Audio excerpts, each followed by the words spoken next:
Il Porfesr incontra i giovani. E questo è il tema dell'evento informativo annuale relativo al programma operativo del Fondo Europeo di Sviluppo Regionale 2014-2020 del Veneto.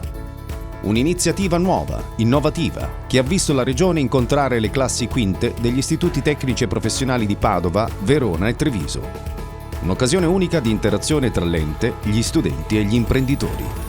Pensata per avvicinare i giovani alla conoscenza delle molteplici opportunità offerte dal Porfesr. All'illustrazione del programma da parte dei funzionari regionali sono seguite le storie degli imprenditori beneficiari che hanno raccontato il progetto finanziato, i miglioramenti ottenuti con l'incremento della produttività, il risparmio energetico e le ricadute occupazionali. Grande curiosità da parte degli studenti coinvolti che hanno rivolto domande ai relatori e sono stati incentivati da tutti a impegnarsi con costanza e determinazione nello studio, in modo da essere pronti per il loro ingresso nel mondo del lavoro.